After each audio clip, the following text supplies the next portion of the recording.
All right, and at this time, it's about time to begin. Welcome, everyone, and thank you so much for joining us for our very first Personalism and the Professions webinar. Today is going to be a wonderful session. I'm so excited with our first two speakers. My name is Amanda Achtman, and I am the Special Programs Advisor with the Hildebrand Project. And today we have two much-loved professors who are going to be speaking about education, truth, and reverence. This series was designed in order to think together about how personalism and professional life go hand in hand. Hildebrand was always speaking about how this concerns you. The ideas in his thought and in his life, in his witness, and in his writings bring to bear on our everyday practical existence, and to unpack that, to explore how together so that you can live a deeper integration of thought and action in your own life. I'm so pleased to say that we have Dr. John Crosby and we have Dr. Maria Fedoryka joining us, two professors steeped in the personalist tradition who by their own lives live these ideas with integrity and depth. And so a big welcome to you. Just before I turn it over with the first question, I would also like to say a little bit about the format for these webinars. Throughout the webinar, I will engage our speakers in a discussion on this theme about education and truth and reverence, and we'll take a look at this text that we have assigned as an accompanying text. No worries if you haven't read it yet, you'll want to read it for sure by the end in any case, and it bears rereading again and again. It's a beautiful essay from Hildebrand's book, The Art of Living. Once we've had a preliminary discussion for about half of the webinar, then we're going to open it up to your questions to the speakers. And so get ready, jot them down as we go, and let's begin. Thank you so much for being here with us. Now, Professor Crosby, I'd like to come to you. You are a professor of philosophy with a long-standing relationship with Hildebrand. Could you speak a little bit to us about what you see as the relationship between personalism and your vocation as a professor of philosophy? Yeah, I would be glad to start there, Amanda. Let me, before starting, thank you for bringing us together and for setting this up and giving shape and direction to it. So I've always taken my cue from Dietrich von Hildebrand himself. I had the great privilege of knowing him in the last 11 years of his life. And though I never took a course with him, I had so much interaction with him, so many philosophical discussions that I've always venerated him as my real teacher in philosophy. And so I've always been in awe, really, of the combination of two things in von Hildebrand.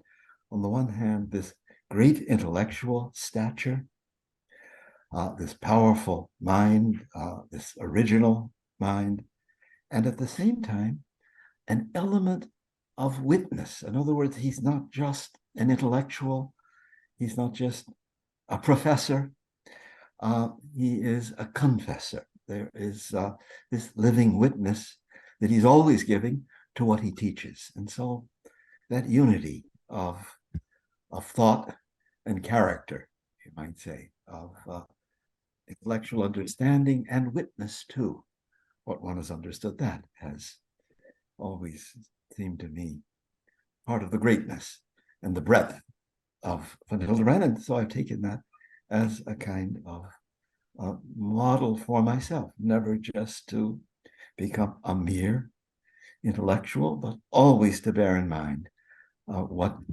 these issues mean for human existence and what kind of commitment and engagement is called for from us. So, yeah, that for a beginning.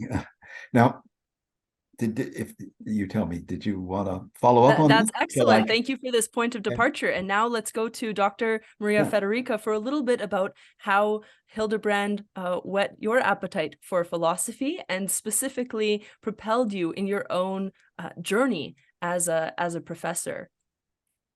Yeah, so I would also like to begin by thanking you, Amanda, for gathering us, and to the Hildebrand Project for inviting me to join in this webinar. And then also I'd like to thank all the attendees, and I greet you. I can't see you, unfortunately.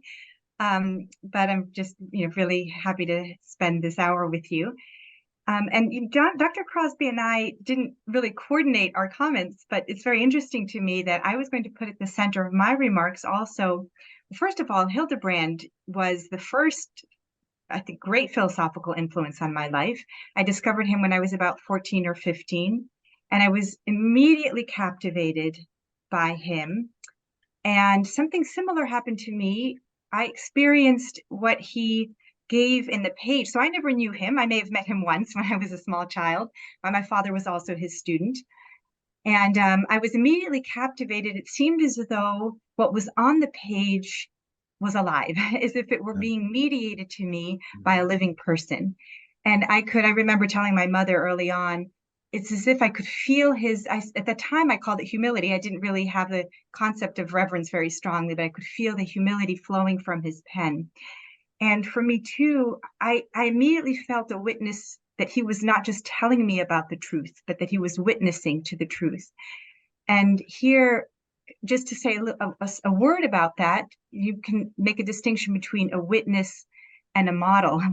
So a model would be somebody that you imitate. And it's certainly a fine word to use, but I love the concept of a witness, because what a witness does is he witnesses to something beyond himself. So when we see the witness, we actually see reflected in him, and in some sense embodied in him, that to which he is witnessing, so that our eyes and our mind's eye, our hearts are lifted to the truth itself in this case. So to me, he was immediately a witness to the truth, not somebody who was just giving me true statements. And that was a tremendous gift. It immediately sort of lit a flame in my soul that has been alive, I think, since then, and also has been a model to me in a way similar to what Dr. Crosby said, that I always felt this Socratic idea that truth is not just something to be known, but also something to be lived. And I felt it. I don't know how it can be present on a page, but it was, even though I didn't know his person. And that was a great gift to me. But I do also want to add that while I didn't study with Dr. Crosby in my undergraduate days, I did have one course with him as a graduate student, and he also directed my dissertation, and has also been for me a great witness to personalism, to reverence for the truth, and to, I think, the true intellectual pursuit. Well, thank you so much for that beautiful introduction from both of you. And now I'd like to move over more explicitly to this theme of reverence. Now, we chose to do this session on education because it's the start of the school year, it's the start of the academic year, and many people are familiar with the role of prerequisites in university, in education. For Hildebrand, reverence is the quintessential prerequisite. He calls it the mother of all moral life, and it's a prerequisite for knowledge and for deep knowledge, moral conduct, and even true love. Professor Crosby, could you speak a little bit about the way in which you see Dietrich von Hildebrand trying to point us toward the indispensability of reverence as a really practical prerequisite in our education? Yes, gladly, Amanda, although I have to deflect the kind words of praise from Maria there. We're together in our veneration for the great von Hildebrand, and I am glad to have been had the role of a mediator for you a few times. But the chapter on reverence, on reading it for the 50th or 60th time, I saw something in it I hadn't noticed so much before, and that is the stress on a certain silence that goes with reverence, a certain emptying oneself before that which one reveres.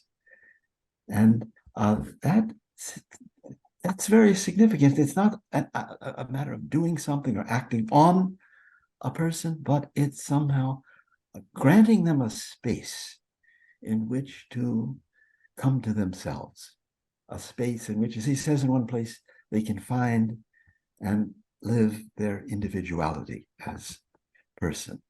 And that seems to me quite right, that there is this gesture of, as we're releasing a person. Let's say I've been dealing with somebody and been trying to control them and bend them to my will.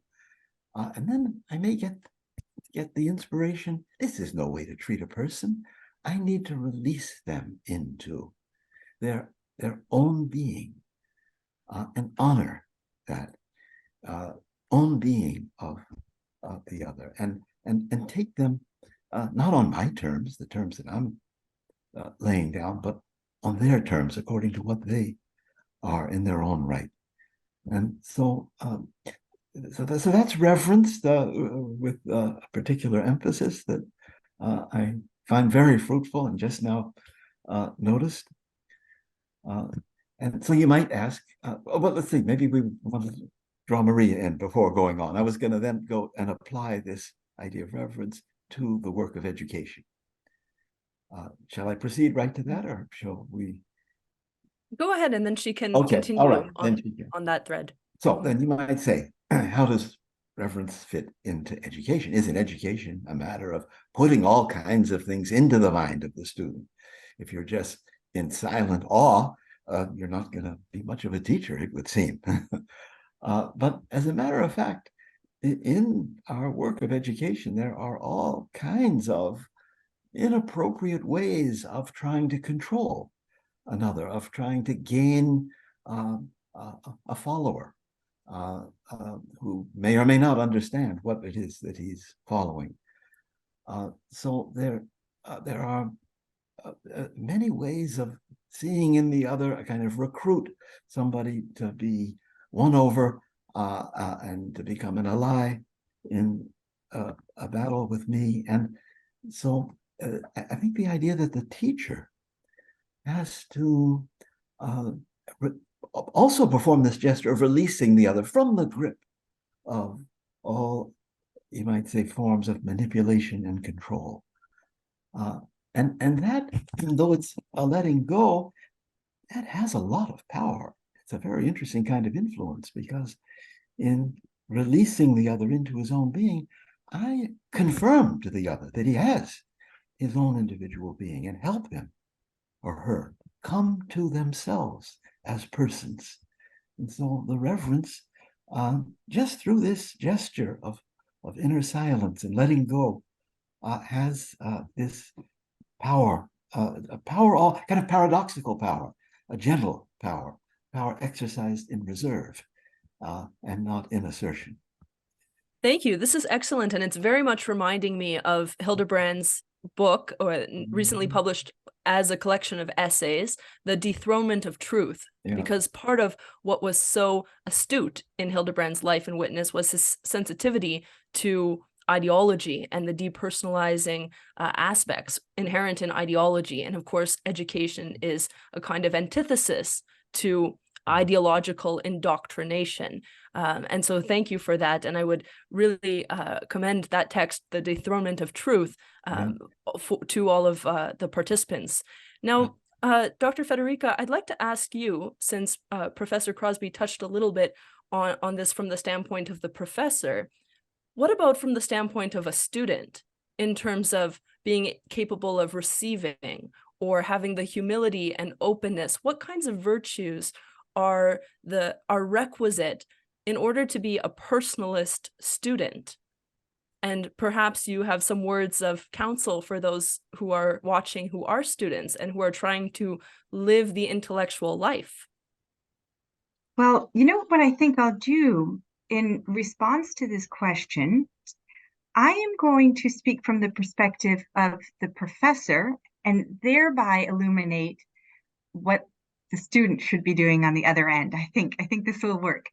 And you know, this passage that struck you, Dr. Crosby, also I have all sorts of asterisks and underlinings in that section there too, where where Hildebrand emphasizes the need for silence and for, he says, the person preserves a reverent distance from the world, which is very beautiful.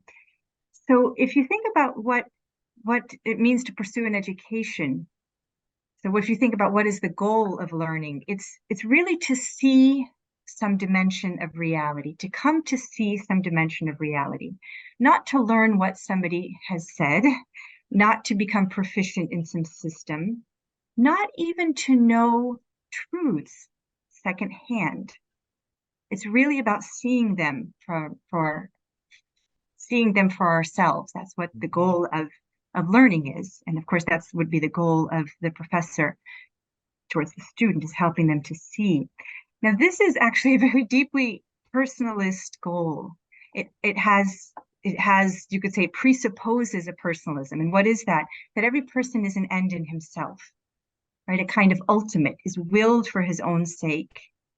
Dr. Crosby writes about that very powerfully in The Selfhood of the Human Person.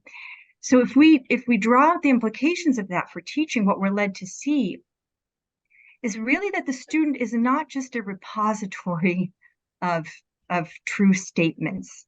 Rather, the person is truly a subject of truth. I think it's a very beautiful idea that the person is really a subject of truth. Father Sokolowski has a phrase, he calls it, the person is an agent of truth, right? So that the person is really participating in reality as it is in itself.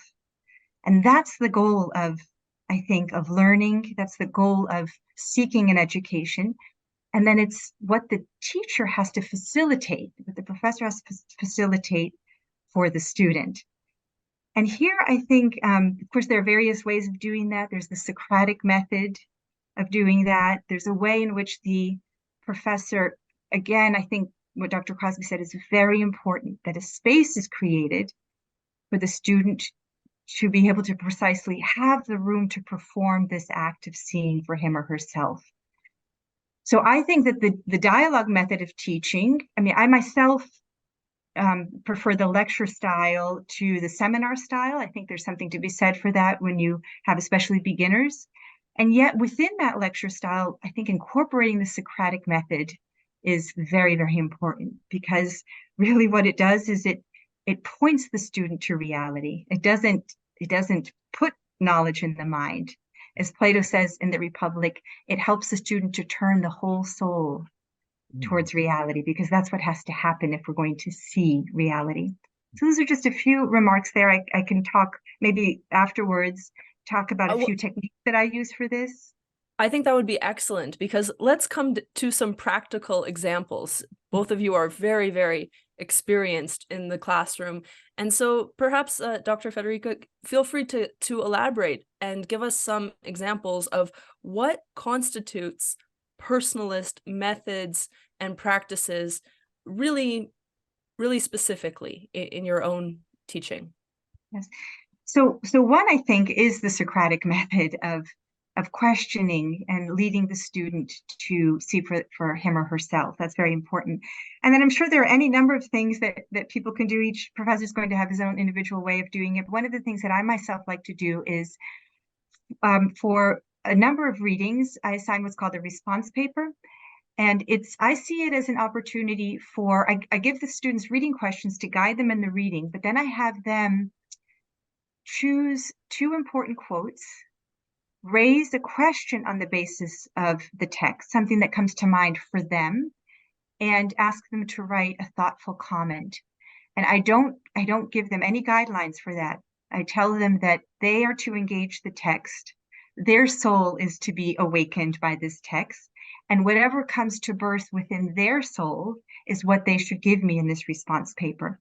And then at the beginning of the class for which it's assigned, I call on the students to choose one component of that, to read it out loud to the rest of the class, and then to say something about, if they choose a quote, to say why they believe it's important. If they raise a question, sometimes then I engage them. I ask them what they think the answer is, and so forth. And then also the thoughtful comment is I ask them to share, usually to summarize. And I feel that this is a way of, again, giving space to the student to basically to allow whatever's going on in their soul to really flower and come forth. And sometimes I apply some guidance to the points that they make, or I will incorporate that maybe into the lecture. But I find that it really does awaken the student in some way in the depths of their soul to be engaged in this particular way. Excellent. Thank you. Dr. Crosby, I'd like to ask you what you see as some of the threats to personalism in the classroom, and how can these threats be mitigated or overcome through other practices that you might have in your mind? Yes. Well, there is indeed a threat that I see and have talked about with my colleagues and a great deal, not always having them on my side, but the threat comes from online teaching. I think a lot of what you might call personal influence flowing between teacher and student gets filtered out by the technology of online education. And so precisely as personalist, I'm always flagging the problems and the personalist deficiencies of online education. Now, as you pointed out to me in our pre-discussion the other day, it's a little bit ironical that here I am online denouncing online education. And but I think I don't really contradict myself, because all I'm saying is that good as this is, being together like this, it would be better still if we were in the same room and I saw you and Maria and the audience there face to face, embodied. And we could eat and drink together. Yeah, exactly. Very important. And the dynamics of the group would play a very large role in the learning process. So to have all of that filtered out are greatly reduced by the online technology, I think, is a serious problem. And if we, for whatever reasons, think that this is necessary to offer a certain number of online courses, it has to be done in the full consciousness that a price is paid. There is a personalist loss here. And maybe one good way to see that is that the online technology works best when it's a question of transmitting information. But education is about a great deal over and above transmitting information. We're in the business of cultivating virtue, intellectual virtue in our students. And that's something far more lasting than an abundance of information. And so I think that that's one way to think about what gets lost here. The virtue, the growth in intellectual virtue has to be learned by seeing it embodied in the teacher. And for that, you need to see each other. You need to be present in the flesh. And when that is all reduced and filtered out, there's a tendency then for the education just to be reduced to the transmission of information and to lose this dimension of virtue formation, intellectual virtue especially. Excellent. That's right. And at this time, I really want to encourage everyone to begin submitting your questions. We've got a lot already put forward. And so please put your questions in the Q&A feature there, and we will come to them in just a couple minutes. And I think these deficiencies of online education and these kind of mediating technologies only serve to be a very good advertisement for the Hildebrand Project summer seminars, where we get to come together in such a convivial way at the Franciscan University of Steubenville to spend time together, usually very late, beginning very early and going to very, very late, enjoying wonderful meals and fellowship and forging friendships that last long beyond the time of the seminar. So for those who have been to those seminars, you know, and for those who are maybe thinking about it, and this is your foray into personalism, it is a community that you want to be a part of and join. And I'm remembering during the summer seminar, when Dr. Crosby, you introduced us to another wonderful personalist thinker, who you are very familiar with, and that's John Henry Newman and his sermon on the apostolate of personal influence. Mm-hmm. Is there anything in that text that kind of elaborates what you're saying about the importance of virtue being exemplified for true education and to counter some of these depersonalizing tendencies of online education? Yes. No, Newman often speaks of personal influence. And of course, he wasn't contrasting it with online education, but he did contrast it frequently with the learning you can get by reading books. And he often says, you need, for real education, you need this living, breathing presence of someone in whom the knowledge digested in this book lives. And if you dispense with that and try just to educate yourself out of vast reading, you come out with a fairly misshapen mind and a very conspicuous deficit of real education. So Newman can't stress enough this personal dimension, even in theology and catechesis. He says it's the living, breathing witness of the catechist that engenders this fire of faith in the listener. And so in fact, in all of our debates at the university about this online education, I repeatedly was quoting Newman and had him on my side because of the strength of this theme of personal influence. Excellent, thank you. I see we have a few questions coming through about Aquinas, about artificial intelligence, about all different topics coming to mind with respect to education. So I see this question about how would one use a personalist approach to teaching Aquinas's five ways. So we can broaden the question to teaching Thomistic ideas, to teaching philosophical concepts. What is the way in which there is a way in which personalism can bring to bear on teaching knowledge or concepts?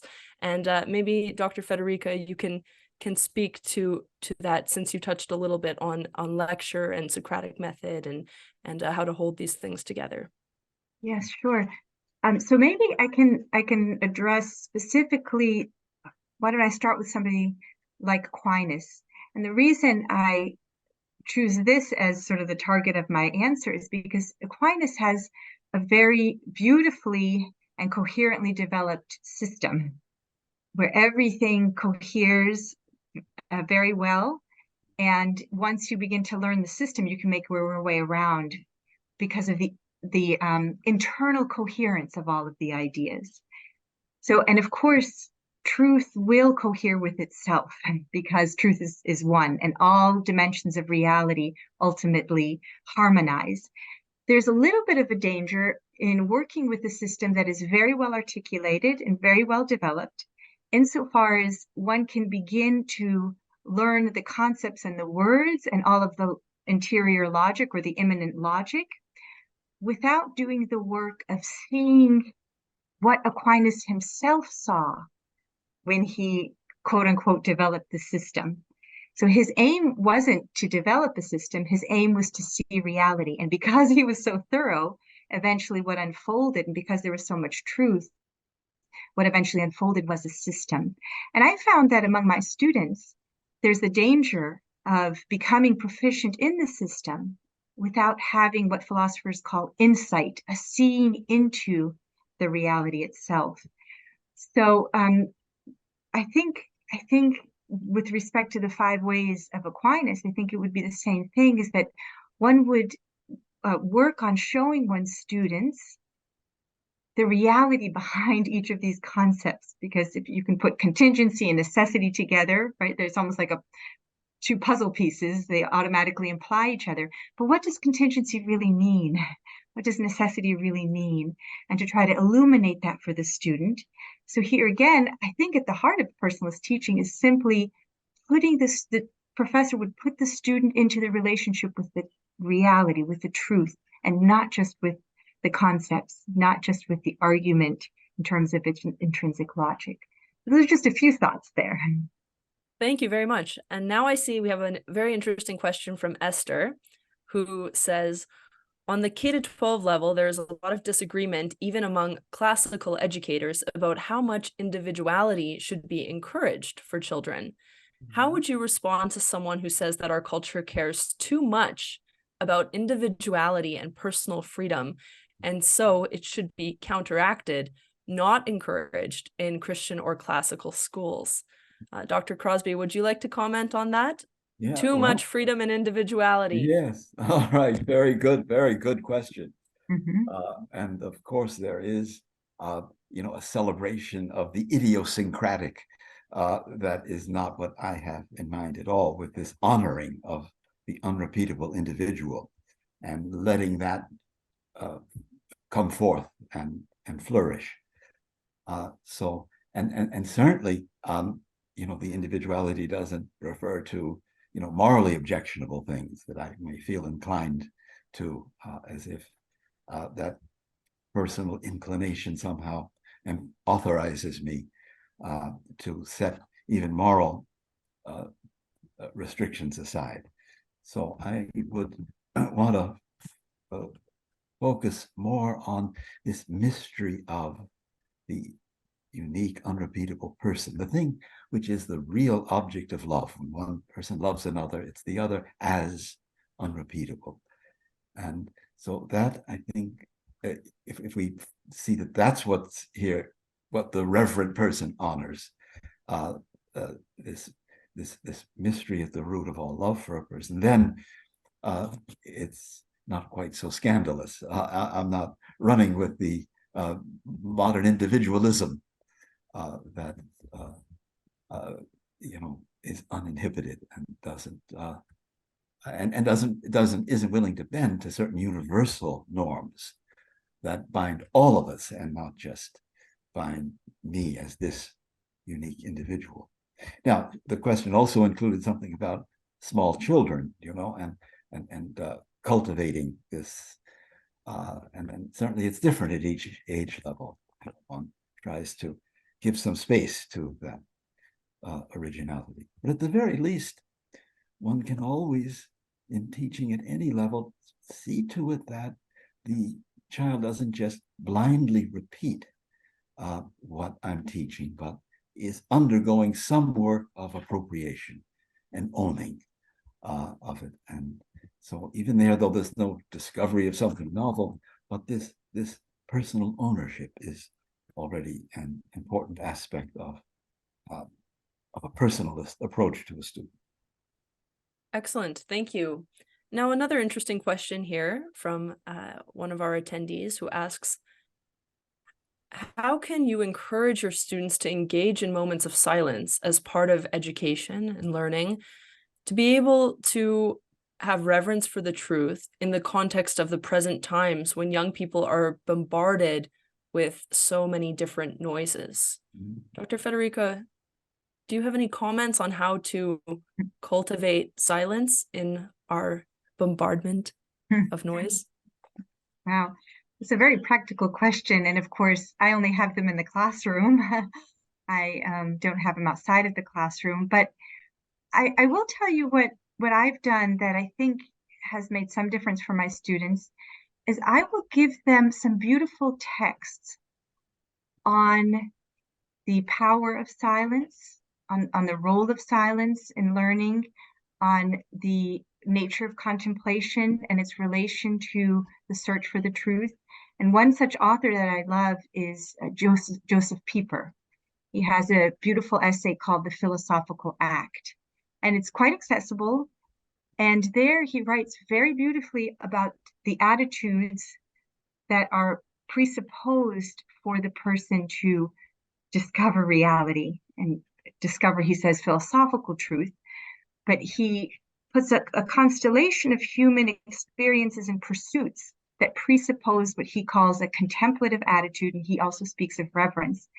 And he speaks of poetry on the one hand, also of love on the other hand. So not only pursuits and activities, pursuits of education, but also activities such as enjoying literature and art, and then also the reality of love. And the students are very, I think, touched and moved by the power of this text. And then I do actually recommend to them, I suggest to them, what do you think blocks you from achieving the kind of silence that you need? And of course, they immediately volunteer, the internet, the phone, and so forth. And so then I just, I hardly have to suggest to them, why don't you try to put this aside? It sort of follows. And students have told me that leaves a very deep impression on them. And we spend several classes on that. So it really, I think, sets the tone for the semester. So it's one way. Yeah. Excellent, thank you. Now I see a couple questions that are in a similar vein, and so I'll put these together. Father Andrew asks, for those who are administrators in primary and secondary education, what recommendations can be given in forming teachers to be personal witnesses rather than just communicators of knowledge? So how can that personal witness dimension be cultivated instead of merely communicators of knowledge? And the related question is, how does one improve a sense of reverence? As educators, how can we help others, and perhaps we can add, and ourselves, who lack reverence in order to improve a sense of the divine or the transcendent? Dr. Crosby, would you like to comment on cultivating that, particularly among those in leadership or teaching positions? Yeah, well, one could go back to the question of silence that you had just raised and bring up a theme that is present everywhere in von Hildebrand. And it has a lot to say to education, and that is the theme of recollection. This idea of somehow being centered, of coming to oneself, so as to be able to be present to others and present to God. So there's not just an inward movement, but a coming into oneself so as to be really present and not just distractedly connected with other persons. So that certainly belongs to the culture of reverence and being a really worthy educator to have and silence, finds its place in the culture of recollection. So I would say to the other question of Father Frimmel that it seems to me that it depends on the subject being taught. So obviously, personal creativity is not at a high premium in teaching arithmetic or history. So it quite depends, what kind of appeal you make to the individuality of the child, what it is that you're teaching. Certainly with moral teaching, which I think he especially has in mind, the teaching has to be sealed by the witness of the teacher. If there's not the conviction that the person who speaks, is going to go to the mat and defending his moral conviction, then the teaching will be weak. It won't have the kind of life-changing impact that we hope it to have. Thank you for that. Here's an interesting question from Juliana, who asks, earlier you commented on the importance of educators providing a space for students to come into themselves, and into their own, but that seems to require a certain vulnerability of the student. How do educators cultivate trust from their students in the classroom? And I think that's quite an interesting question, because many students can have their guard up. Many students can be on the defense, and education certainly requires an openness. I've heard it called a hospitality in the imagination, or a humility that intellectually kneels. So that vulnerability and openness, how is that cultivated in students who might have reasons to be distrustful or cynical? Yeah. Who are you directing that question to, Amanda? You can comment on that, sure, and then maybe Dr. Fedoryka can answer as well if she'd like to add. Yeah. Well, in his discussion of reverence, he stresses how it is that you abstain from all manipulation and using, and somehow let the other show himself from himself. And So that, I think, if one really practices that abstention from control and using, one can easily, it can awaken trust and build up trust that if they share deeply and intimately, they're not going to be taken advantage of. So I think that personalist idea of respect, unconditional respect for persons, and renouncing every kind of inappropriate control, that I think is well designed to awaken and reinforce trust and to achieve something that this question has in mind, I would vulnerability. Go ahead, Maria. No, I just wanted to second what Professor Crosby is saying. And what I do before I teach is speaking of recollection, I recollect myself before every class and try to remind myself that each person is on his or her own journey to truth. And each person is a world unto him or herself. Yeah. And when a question or a comment comes from a place that maybe feels very different from what I experience or see in the moment, if I've prepared myself to give that space for every student, it's much easier to respect it.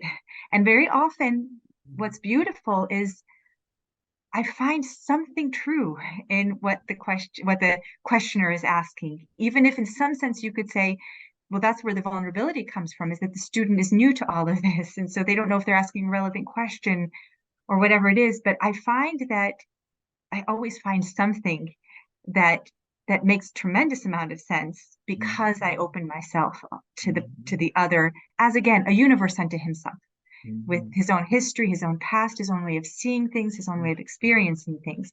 And then I find that my own experience of teaching is greatly enriched by that. And it's certainly the case, as Dr. Crosby says, and it really does create an atmosphere in which the student can feel free and safe to open up. Thank you. Excellent. Perhaps we can look at a couple key features of this short, beautiful chapter on reverence, again, more deeply in this beautiful book called The Art of Living. And in particular, I have in mind this theme of value response, so core throughout all of Hildebrand's thought. Hildebrand talks about how there is really a whole new approach to the world that comes with possessing reverence, that you can come to see the world in a completely different way. And he talks about how the capacity to grasp values and to affirm them and to respond to them rightly is the foundation for the moral life. So what does this look like? What value is it? And can you speak to what you have either experienced personally or seen come alive in your students when there is that discernment between true values and the capacity is cultivated in order to respond rightly to reality and to make that value response? Yeah. Dr. Crosby, would you like to begin? Yeah. Well, you've laid hold of the very center of the Hildebrandian philosophy with the idea of value and value response, giving things their due, honoring things according to what they really merit. And for him, this spirit of value response, of getting at the core of worth, of intrinsic worth in a thing, and responding with due respect, that for him is the basic form of the moral life. And we understand him better if we bring in for contrast his idea of what he calls the merely subjectively satisfying, that can take over. It has these two capital forms of concupiscence and pride or arrogance in von Hildebrand. And so his whole moral philosophy is exploring the ways in which the disordered forms of merely subjectively satisfying subvert our connection with the world of value and interfere with us living abandoned to and in harmony with, as he calls it, the world of value. And so reverence is all about value response of finding and therefore it's the opposite of like a selfish consuming of a thing. It's sort of taking delight in, looking up in awe at what is worthy and splendid in its own right. That is like the primordial intuition at the center of Hildebrand's thought. Thank you. Dr. Fedoryka, could you perhaps comment on the eminently practical nature of this value response? Many students are going through university hoping to have a job and raise families and live their lives. How does the response to value, how does the right recognition of reality bring to bear on the existential dimensions of life, on figuring out what is my life actually about when I go into the world? Well, I hope I can answer your question. There's something slightly paradoxical here because, of course, the response to value is purely for its own sake, right? Yeah. But of course, there's a superabundance that's there. And, you know, there's several ways to answer your question. I find that people they have a sense of not trying to, especially in Christian circles, not trying to subordinate the world to my pleasure. But I do find a kind of a beautiful thirst for happiness that tends to be turned into a goal. And when I introduce the students to what Hildebrand calls the important in itself, where even just for the moment, even my genuine beatitude is set aside, and I allow the good to shine in its fullness before me and to simply address me as what it is. And I regard it simply as what it is and delight in it. And of course, what happens is I think that students become conscious of another dimension of experience that maybe they're not familiar with. If happiness is a pursuit, it's going to be difficult, I think, to really get it, to achieve it. And so I think that if one recognizes that there's a paradoxical structure here, the more one lives in a self-forgetful manner, the more fulfilled one's experience is actually going to be. And if I could just add one thing in this connection. So with my students, you asked about how do you cultivate reverence. I find that it can happen the other way around. What I mean is one can think about the way in which reverence opens one to value, but the opposite also happens. When students become more and more aware of this world of the importance in itself, I find that the attitude of reverence, they begin to understand it. They experience it, so to speak, being induced in them when they are, now you could say it already presupposes reverence. It does, but it also furthers that attitude of reverence. And so what I do in this connection is I challenge them to think about the difference between entertainment and leisure. And I say to them, what you do with your free time is going to, in a sense, is going to make a statement about how you understand yourself, who you are as a person. And when students start reflecting on, wait a second, entertainment is a kind of mere distraction. It's a certain entry into something that is maybe pleasurable or subjectively satisfying. But that genuine leisure is the acts in which I put myself in touch with the true, the good, and the beautiful, but not as a project, but simply allowing it to sort of leaven my soul through nature, through art, the appreciation of art, and so forth. And maybe this sounds rather abstract, but I think that's actually a very big practical point where I think that if young people begin to understand that the difference between leisure and entertainment, they're going to find that their experience of their lives is actually changed. So maybe you were looking for something slightly different in your question, but it's probably the best that I can do with that. That's beautiful. Thank you for sharing that. I think that's really good, and that's quite concrete, because we can all identify what is entertainment and what is leisure in our lives, and the way in which that backdrop to our other intellectual pursuits affects us and matters. So thank you for that. Now, an important question here. Matthew would like to know, what might be able to be said to those who look at personalism with suspicion, maybe subjectivity, and again, this role of freedom is suspicious. So how might we present the importance of the human person in a way that is more appealing to such persons who may be inclined to look at personalism initially with some suspicion? Dr. Crosby? Yeah, well, that's a very good question. I hear that suspicion all the time, and so that has to be addressed. And yeah, that's